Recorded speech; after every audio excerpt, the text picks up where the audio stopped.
extra minutes to get through that area. Suitland Parkway inbounds heavy past Naylor. We have about a 6-minute delay, 270 southbound. All right, well, whether you like it or not, the cicadas invasion is starting again in the D.C. region. This year, though, you can track the insects with the new Cicada Safari app. Tucker, it's the thing we've all been waiting for, but especially you. I know this is kind of your thing. 17 years we wait for the big day, right? You were just a young boy. I was. I couldn't even grow a mustache. Still can. But no, 17 years later, this is an exciting time if you're into cicadas. Another cool thing about the app, and we're going to learn all about it, is that you can compete with others for the title of Top Cicada Scout. Joining me now, the mastermind of the app, Dr. Gene Kritsky, Dean at the School of Behavioral and Natural Sciences at Mount St. Joseph University in Cincinnati. Correct, sir? That is correct. Thank you. All right. Welcome to the show. Really appreciate you joining us this morning. Tell us all about Cicada Safari. Well, Cicada Safari is a free app which allows people to go on their own Cicada Safari. When they find the cicadas, they take a photograph or a video and submit it. And once it's approved by our team of parataxonomists, people trained to identify cicadas, it goes on a live map. And so you can trace it, how the emergence is starting as it is now and beginning in northern Georgia and starts moving north as the season goes on. Okay, there's been a lot of talk about sort of what the trigger is. What's the moment we're going to start to, I know that there's been some sightings, we'll talk about those, but when are we really going to start to see the invasion?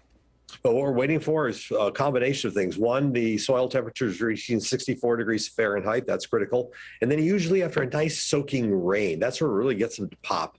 But even though that might have happened in some places further south already, the cicadas also be physiologically ready to transform into the adult. And so we're waiting for those three things to come together. Okay, and what are the ideal conditions for you to have the invasion near your house? I mean, obviously, if you live on a lot of pavement, they can't get up through paved roads. So what are we looking for? You're looking for a yard or a park with a lot of trees that have been around for several years. You can actually go out and look for old healed cicada scars to see if you have cicadas in the that had eggs laid in them 17 years ago. A lot of people from your area have reported seeing nymphs as they're working in their gardens. So we know they're coming. It's just a matter of getting all the right conditions together. All right, doing a little background info. So on the app, we've had sightings in Rockville and Silver Spring and Arlington. So they're getting close.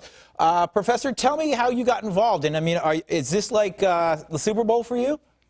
It is. I started working on cicadas 45 years ago, mapping out Brood 23 in Illinois. And I've been amassing historical records. For example, Gaithersburg has records of periodical cicadas going back to 1834. Wow. And so this has been something I work on and have been working on for several decades now. Okay, there's lots of misunderstandings. Will cicadas threaten me in any way? Will they sting me, bite me, harass me, not allow me to sleep at night, anything like that? You should be perfectly safe. They don't bite, they don't sting, they don't carry diseases, they won't carry away small children, and they also don't sting at night. So all right, good. So let me just write that down. Will not carry away small children. That's excellent. This is fascinating. All right, just for a little history, what's sort of the evolutionary, why so many cicadas at once? Well, it's an evolutionary strategy which has helped them to survive for at least 3.9 million years. That's how old the genus goes back. And it's basically to go out and overwhelm their predators with so many cicadas. They eat their fill, and there's still millions left. I know, it's fascinating. All right, so again, Cicada Safari, the app is free, and where can we get it at the App Store, right? You get the App Store, Google Play, and we don't do any tracking. It's all part of a scientific effort to find out where the cicadas are, and through photos and videos. The neat thing with the videos, if you've got a screaming tree with screaming cicadas filling it, take a video of the tree, submit that, because we can identify the calls to species, and that helps us as well. Okay, I'm going to do that. Screaming tree. I'm going to just definitely enter that. It was great to see you this morning. Thanks for getting up early, and we will look forward to the cicada invasion across our region, and I will get a video of a screaming tree for you. Nice to meet you. Great. I appreciate it. All right. Aaron? Wow.